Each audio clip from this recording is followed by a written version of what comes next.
How do you work with files and folder when you are working on the Codex app? Into the previous video of this series, we have already seen how you can install Codex on Mac, what are all these interfaces, what are these buttons, how do you create projects and all of that. However, whenever I am working with a real-time project, I would like Codex to actually work on my existing file, existing folder. So today in this video, that would be our agenda, that how does Codex actually work with the local files and the folder, and what are the different setups you would require for that. Okay, so first thing first, what I have got is I have created a local folder into my Mac which is called, let's say, Codex project, and inside that I have created one more folder which is called Codex, right? So let's start maybe something very simple like this. I'll just go here and I'll create a new project or maybe a new folder, and then I call this as something like file folder for Codex, right? So this can be a completely new folder which we are going to utilize for our today's tutorial. And the next thing which I'm going to do is I'm going to utilize something which is called VS Code, right? So I would be using VS Code and Python. In case you are new to VS Code and you don't have this, I have already a video which already covers that how do you install VS Code. You can refer that video as well. Okay, now into the VS Code, what I'll go do is I'll just go here and I'll say open the folder, and I'll just point it to the folder which we just created, and I'll just open that. Okay, I trust the author because that's me, and that's it, right? So I have a folder which is completely blank. The folder name is file folder for Codex, which I have opened in the VS Code as well. Okay, now back to my Codex.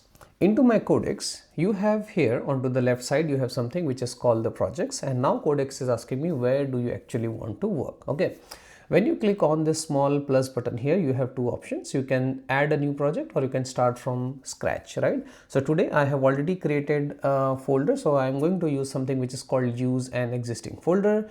I can click on that and I can simply point it to the same folder which we just created, and I say open. Right? So what just happened, right? So we just created a new folder. I connected it to the VS Code, and again VS Code can be again connected to the Git as well. Okay, now here something to notice here is that as of now I have given full access to the Codex, which means that Codex has the full access to my folder, which means that it can actually read, write, edit and delete the files as well. You can set it to auto review or you can set it to default permissions as well, right? So for this tutorial I'm going to use something which is called the full access. Okay, then there is something which is called the model, so I'll just keep it to 5.4 and high because my requirement is a very small one. And one thing here you would notice is whatever folder you have selected should be visible here, and in case at any point of time if you want to change it, you have this drop down, you can change the folder from here. Okay, now let's say today I have a requirement where I want to create a Python project which I simply want to summarize my notes. Okay, and now I want to give some of the instruction to the Codex which are like the very basic requirements. Okay, so what I'm going to do is I'm going to paste some of the prompts here. So I'll just put it here, something like this. You can just mention whatever is your requirement. So as a starting point, let's say my requirement today is that I want to create a note summarizer. I want to use a source folder, and I also want to have a readme setup, and then I also am giving some of the instruction that it should also add git ignore, it should have a read only files and all, right? And if you remember here, my folder is initially completely blank, right? So we are starting from this prompt. I'll just go and pass this prompt to Codex. Now into the background, what is happening, you would see that Codex is trying to create a new node summarizer. It will do all the files, it will create all the files, entry points, folders, and everything would be available for me. So it has identified that my folder is empty. It will just go and start adding all of these, right? So into the previous sessions, I have not shown you that it can actually work with a local files and folder, right? So whatever changes it is doing here would be actually getting not only available, but it will be also available into the folder which we have just created, right? And you can see that here by option here which says work locally. By the way, you can also change it as well. Okay, now it worked for some time, and you can see that it has created a new node summarizer. all of this is created, 7 file has been changed, and blah blah blah, right? Let's go to the first VS Code, and you can see that all of these files are added to the VS Code without me writing any piece of the code, because I have given access to my files and folder and full access to the codex. Okay, if I go back to the folder, you can see the same thing, which is the file and folder. All of the same thing are available here as well. Okay, now to validate if this thing actually works or not, because it has just created this file, you can see that it has created the readme file as well. It is a small Python summarized code which is having all this content, and it is the location. It has also added the instruction to run this as well. So let's try to follow this instruction. So I'll go to the terminal, create a new terminal. It says that first you have to create a virtual environment. So I'll just maybe Command C, Command V. Okay, and then I have got an error which says that Mukesh, you are not able to create the files because of some issues, right? Now what I can do is I can just copy this, and I have also added the Codex extension into my VS Code as well. Okay, so now what I can do is I'll just add this error, and I'll ask Codex that why this error is there, right? So Codex also has a VS Code extension which you can just add as an extension, right? So let's see what it suggests, because I'm just following the instruction what Codex gave me, and let's try to see what is happening here. And now into this Codex app, you would notice that for this extension also I have given it the default permission, and that's why it is saying that I have actually updated some of the files as well. And do I want to review this? I can review this, or I can just go and kind of continue with this one, right? So let's see what it has got. It rerun the virtual environment. You can use this now. So let's try to clear this, and let's try to follow Codex instruction.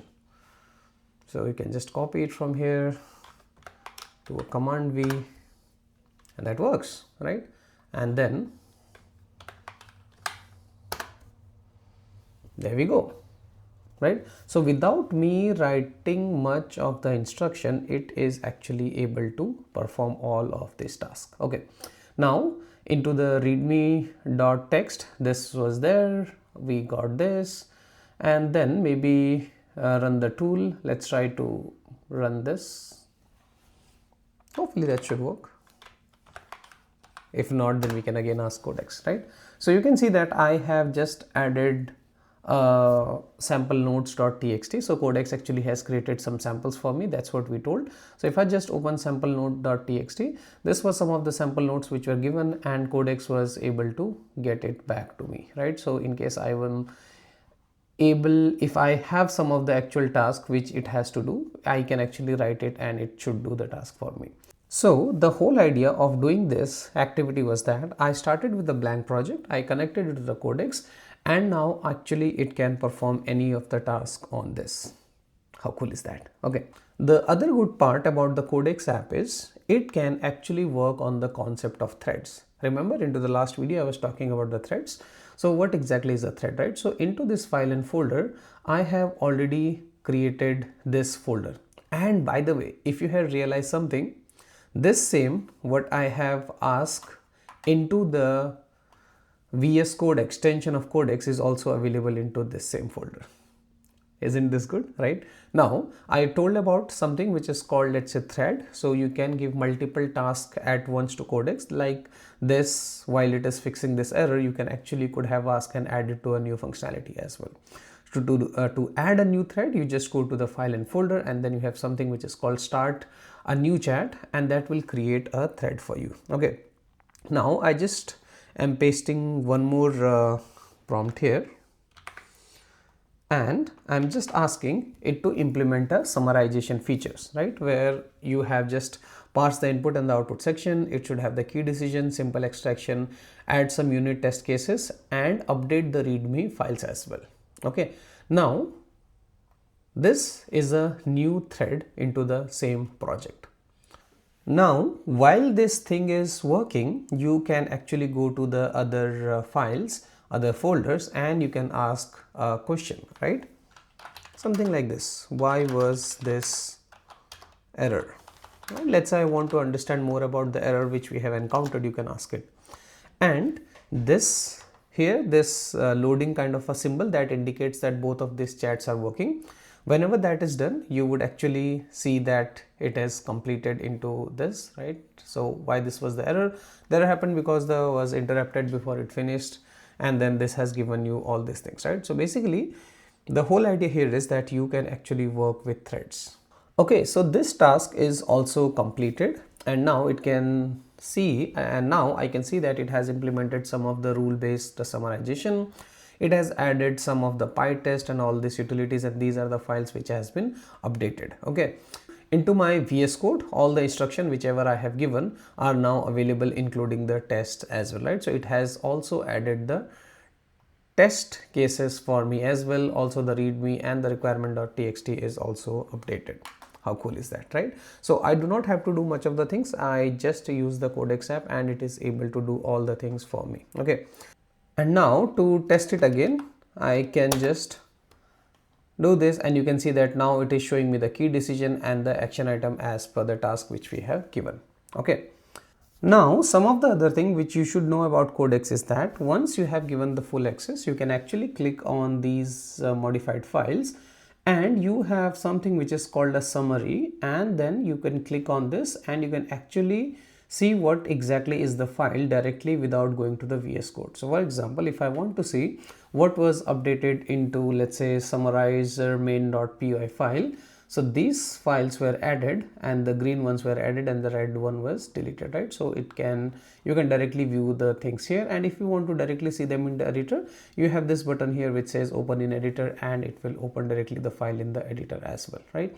You can maximize this here as well, and it will also go directly to the editor, right? So basically you have all the details, everything available for you into the Codex app. You can directly click here and see what changes it has done. Okay, now the other thing here is, right now I have given full access, so whatever changes Codex is doing, I am trusting Codex and I am letting it to do the changes. However, that might not always be the case. You might have a scenario where you want to first see what actually Codex is doing, and then you would like to actually, let's say, do your own changes, right? So can you do the changes, and can you change this access? How that will impact? Let's see that, right? So into the file and folder Codex, I'll just go and I'll try to create a new thread.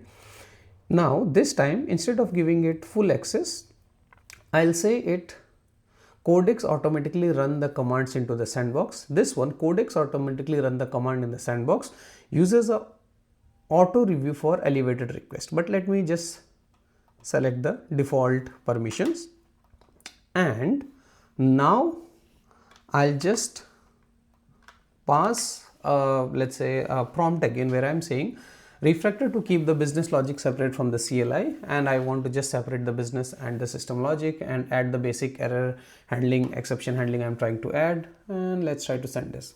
But the change here is, this time instead of giving Codex the full access to read and write, I have updated the permission to something which is called default permission. Okay, now let's see how does Codex behave.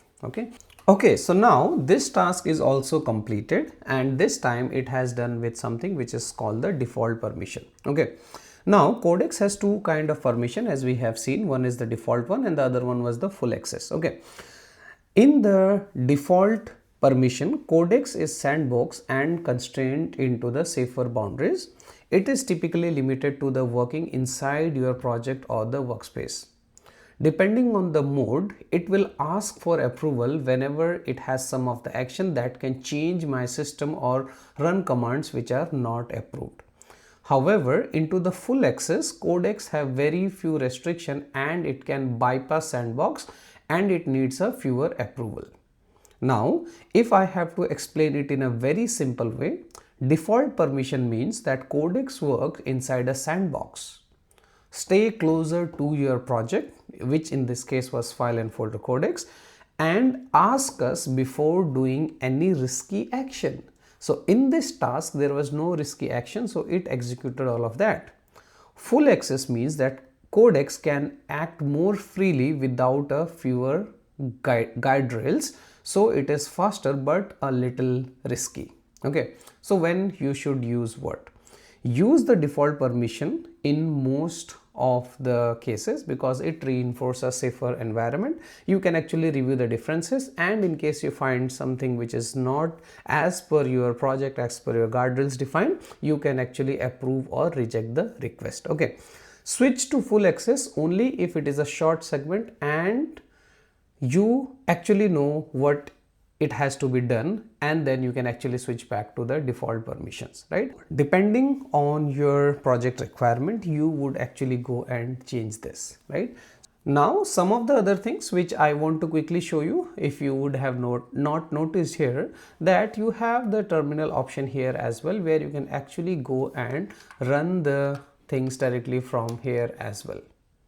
Okay, so you have the terminal which is directly hooked up here. You have all these changes which the codex do, and then you have something which is called the file tree, which you can see all the things directly here without even going to the VS Code as well. Okay, which basically means that if I take this command and I try to run it in this terminal directly from Codex, I will still get the output without even going to the VS Code. Isn't that interesting, right? So when I'm running this project, all of this file, folder, everything I can see here. I don't have to go to the folder. So you have this terminal option here, or you can directly go to the VS Code as well, right? One of the recommended practice would be to connect your project directly to the GitHub. So all these changes, in case Codex do something wrong, you always has an option to undo. By the way, Codex also can undo its changes from here, right? And that's pretty much about it, that how does Codex work with file and folder. I hope this tutorial was helpful, and now you have a little more understanding about Codex. In the upcoming videos, I would be showing you all these features into a step-by-step manner. So with that, wrapping this video here. Thank you so much for your time. If you like this video, make sure to subscribe to the channel, and see you in the next one.